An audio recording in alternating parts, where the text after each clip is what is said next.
Welcome to What Catholics Believe. I'm your host, Julius Smatoni. To many, it might come as a surprise that there is a very definite Catholic philosophy about education. There have been many papal encyclicals devoted, in fact, to the subject of education. They govern the role of parents and children, particularly the role of the mother in the formation or education of our child. What do Catholics believe about education? To discuss this topic today, we have with us again Father Donald Sanborn. Father Sanborn, welcome to What Catholics Believe. Thank you. Father, what is Catholic education? What is the Catholic notion of education of youth? Well, it is much more than simply imparting a body of information to a child. When the Catholic Church uses the term education, it is talking about upbringing. That would be a better term. Formation of the child. The primary formation that it seeks to impart is a moral formation, that the child should learn how to be good. And so education starts the day after the child is born.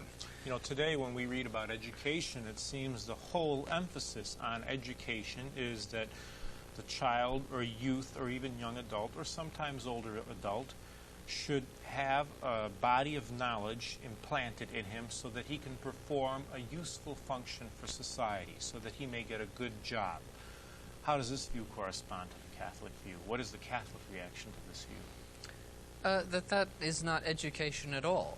That you could impart a great deal of knowledge to a young person, and he would not be educated.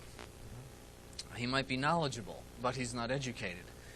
The moral training is the primary goal of Catholic education, and it begins, therefore, in the home.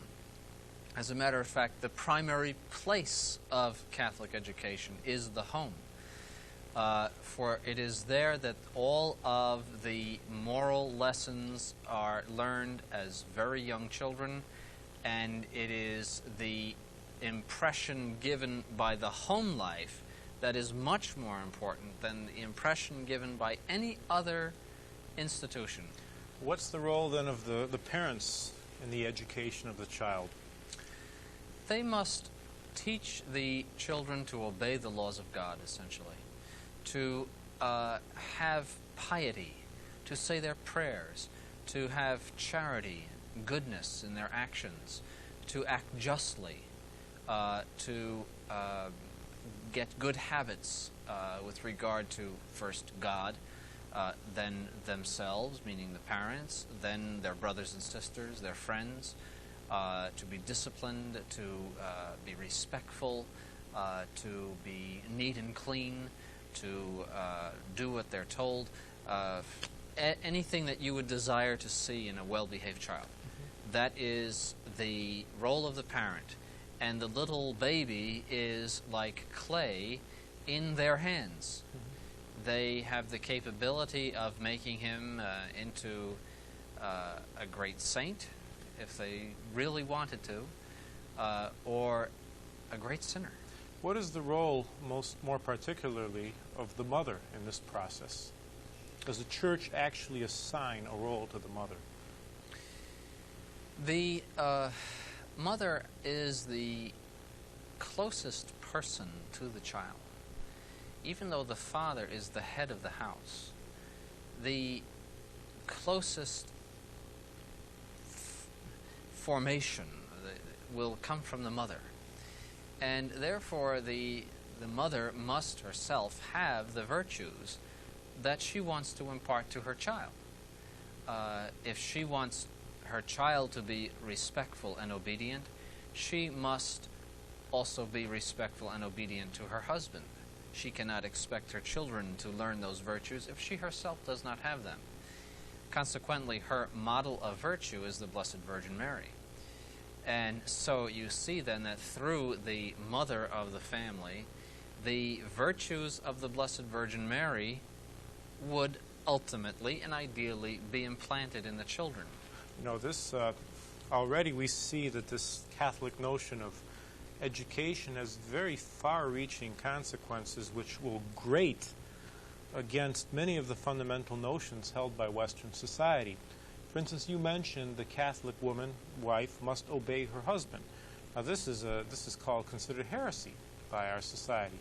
For instance, when Lady Diana married Prince Charles, she, in her vows, had struck the words, "I will to obey, honor and obey," and said, I think, in place of honor, put respect, or something like this. And this idea that there is a hierarchy in the home is just horrendous to the modern mind. There is, though. What is the Catholic teaching on this? Is there a hierarchy in the home? Yes, that the father of the family is the head of the house, that he has authority over everyone else in the home. Not absolute authority, only God ultimately has absolute authority, but he has the authority to make decisions concerning those things that pertain to the household. And that the wife and the children are subject to him. The Church also teaches that husband and wife, that is, mother and father, are the representatives of God to their children, which means that they are wielding the authority of God to their children, which is very important. It is not merely a relationship of big to small or grown up to child. It is one where the parent is wielding the authority of God. And so the household is a little unit that reflects the order of heaven, the order of the authority of the Blessed Trinity over the saints and the angels. It's a beautiful thing. So we see that that when people say that the husband likes to lord it over his wife merely for purposes of self-aggrandizement, this is not the Catholic view. The husband, in a sense, is a deputy of God and has a certain deputed authority from God, and that one respects this authority not because of his particular virtues, but from the fact that it comes directly from God. Yes, there is no greater advocate of the due limitation of authority than the Roman Catholic Church, because the Roman Catholic Church insists on the fact that all authority is ultimately answerable to God, and that it is limited by God according to the nature of what it is doing. There is no possible abuse, at least in theory, of authority in the Catholic sense. It's all defined. You were mentioning also, Father, and again, what you mentioned will tie in with the far-reaching social consequences of this Catholic view of education, of the role of the mother, that she is the closest person to this child. Just the other day, I was reading in the USA Today that over 50%, in fact 51% of women, mothers, with children under the age of 1 work. And the percentage, I think, with, say, older children, 3 and above, is 70%. Now, I'm shooting off the top of my head. I can't substantiate this, but I think it's in the neighborhood of 75, 70%. What kind of a consequence does this have on the education of children, and what is the Catholic social view on this problem? Well, it means that we have a country of orphans. If the mothers are out of the home to that extent, that's the only way to characterize the country, that we have a country of orphans, and we have many orphanages which are called, in this day and age, daycare centers. They are orphanages, though, because the mother is relinquishing her true function for another function, which is to make money. It is unfortunate that in many cases they are forced out of the home against their own will because their husbands have left them. There are some innocent cases there. But it is also true that in many of these cases, they themselves have left their husbands and must work, which would make them culpable. if in fact they had no good reason and that their separation was not approved by the church. And there are also many, many cases of the desire for more money that drives the woman out of the home, where you have two-income families because they wanted the bigger house, the bigger car, or the recreational vehicle, whatever. And the result is that their children are being trained by strangers. They're being educated by strangers. And this, at the lower ages, is where the primary moral education is taking place, the most important education. If you were a space physicist but didn't know how to live correctly, did not know how to go to heaven, your life is worthless. And conversely, if you knew nothing, if you could not read, but you did know how to get to heaven, your life is worth everything. Father Sanborn, you are involved in education yourself. You were formerly a rector of a seminary. As a pastor of a church, you have a school which is ultimately under your care. One issue which is often in the newspapers these days is the disciplining of children. And many of us have seen totally uncontrollable infants, 3-year-olds, 4-year-olds, who will scream at their parents. One parent might try to raise his hand and spank the child, and the other parent will say, "No, I don't believe in spanking. Don't touch the child. You are inhibiting the child." We see the problem in the schools now of disciplining of children, of legal cases for a teacher striking a child, of the challenging of paddling rules. I remember when I was a kid in school, we'd get paddled if we were bad, and that was it. What's the Catholic view on the disciplining of the children, the attitude the child should have towards his teachers? The child should perceive his teacher in exactly the same way he perceives his parent, and therefore, and they do, naturally, and they will treat the teacher the way they treat their parents. A good child who has learned respect and obedience at home will naturally treat the teacher with respect and obedience. And good parents will uphold the rule of the teacher as part of their own authority. It would only be in the most unusual and exceptional case that a parent would ever take the side of the child against the teacher. It would have to be a case of some dreadful abuse that was obvious. But their normal attitude should always be the teacher and the parent are one with regard to the authority toward the child. The Church has always upheld the use of corporal punishment in the correction of children, not, I would say, as the first resort. St. Thomas Aquinas refers to it. He says that with good children, it's sufficient to give them warning, monitions. You tell them what they should do when they do something wrong. But with unruly children, that you must resort to a certain form of force in order to make the message come home. Now, that does not mean that the Church is in favor of child abuse or severe and brutal forms of punishment.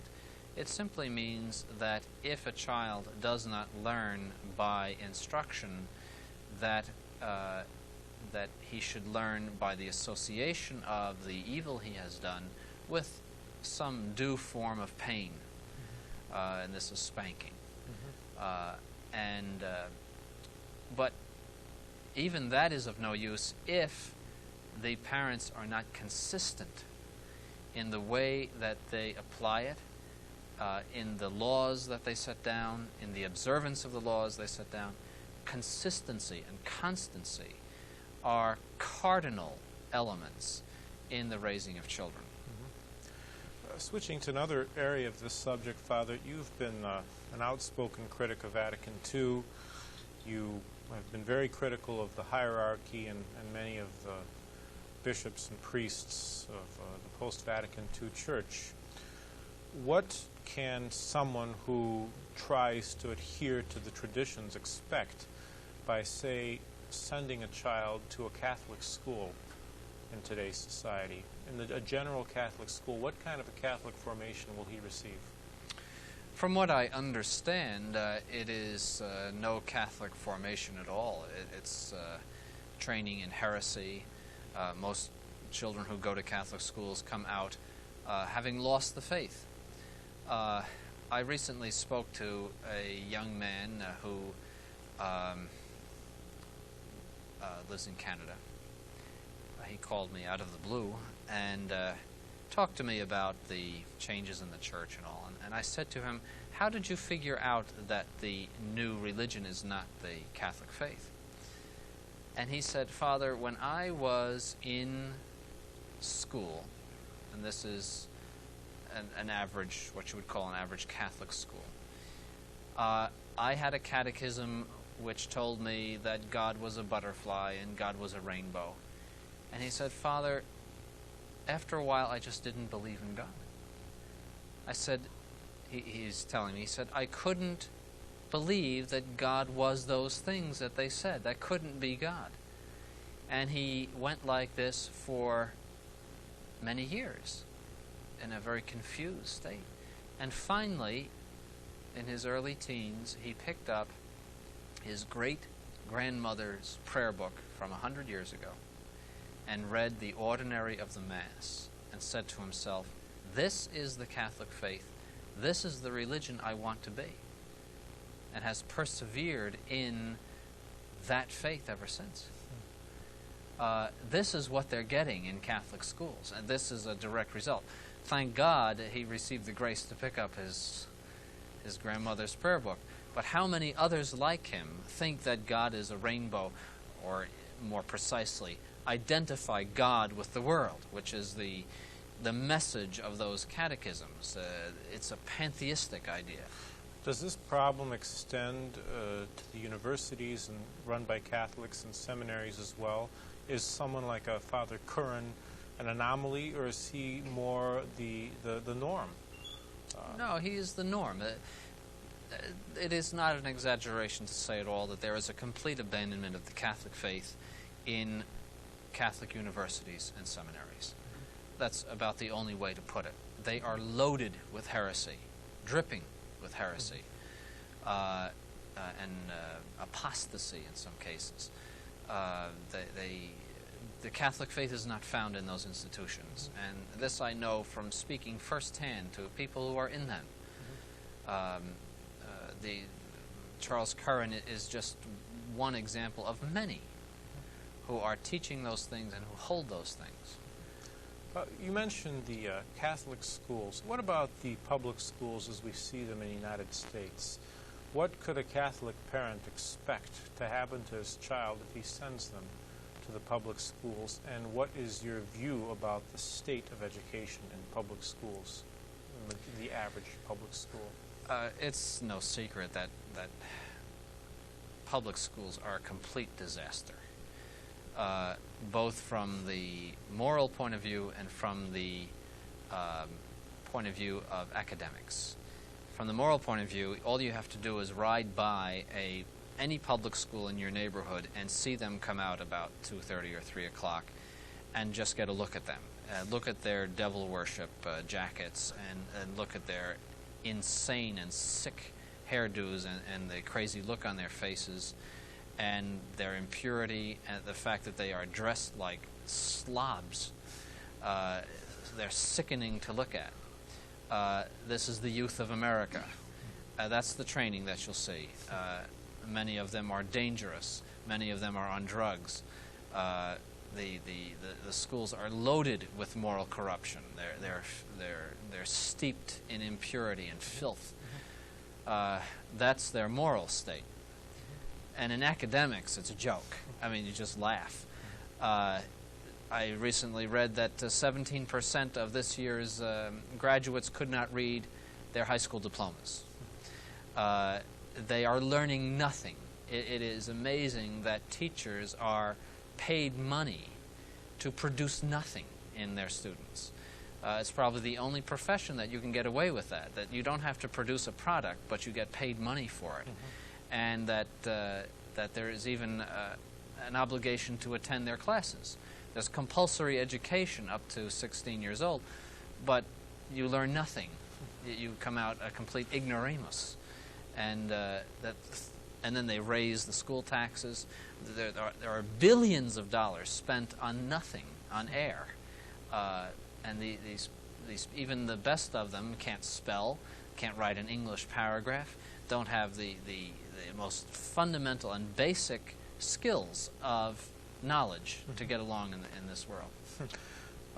Father, speaking of public schools, would the Church say there's something intrinsically wrong with public schools, or could government schools be very good schools? In a society that does not recognize the Church as the one true Church of God, it would be perceived as an evil that the government would have the reins of education. It pertains to primarily the parents to educate their children, and then to the Church to aid the parents in the education of their children. So the institutions of education, therefore, should belong to the Catholic Church. Whenever you have a training being imparted by some institution that does not have the correct principles concerning the ultimate end of life, and certainly no secular government would have that, you have problems in education. You're going to find humanism, you're going to find atheism, you're going to find just a lack of training in the most important things, which is the ultimate end of life. So as I said, you can learn everything else. What if the state did recognize the kingship of Christ and the Catholic religion as the one true religion? Under those conditions, would you see a possibility of government education being in accord with Catholic standards acceptable? Still in that case, the role of education belongs to the Catholic Church. Even if a government were the best government in the whole world, even if it were the government of St. Louis IX in France, it's still the role of the Church. Because you are dealing with the minds of men being ordered to ultimate things. That is the role of the Church, not the role of government. The role of government is to keep peace and order in temporal affairs. This has to do not with temporal affairs, but with supernatural affairs, primarily. How about this issue comes up. What about the idea of government aid, then, to parochial schools? Would you think there's anything wrong with that if there are no strings attached? If a Catholic school received money from a government? Whenever you receive money from anyone, there is an inherent dependence that is set up as a result of it. And the Church should never be dependent on anything on anything at all, because it is above all other institutions, but especially on some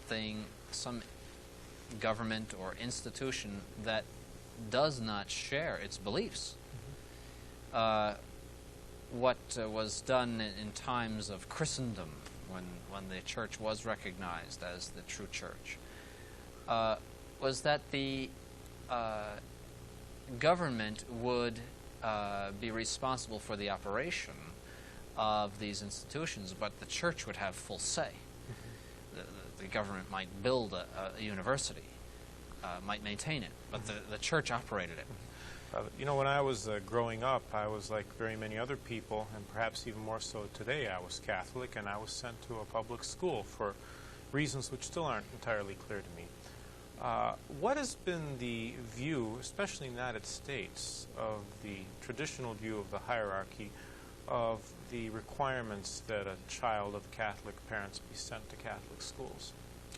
It is a grave obligation of parents to send their children to Catholic schools.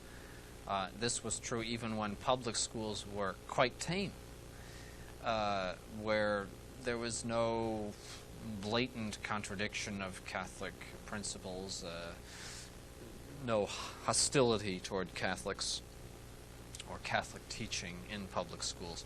This was true that even then. And the Council of Baltimore, over 100 years ago, recommended that those parents who did not send their children to Catholic schools be refused communion. That's how serious it is. Today, when the moral corruption is so grave in public schools, I don't see how any parent could send his child off to a public school. I don't see how it would be justifiable in any case. Father, could you perhaps, in closing, react to this statement? There's some who have an opportunity and they can choose between a Catholic education, say, and a non-Catholic education, and they say, well, the Catholic education is a no-frills education. We want them to be exposed to the finer things in life. Therefore, we'll send them to the more sophisticated public school or non-Catholic school. What would your reaction be to that? I would say that those people are on the verge of losing the faith, that they consider this world more important than the next world, which is the rotting out of the faith.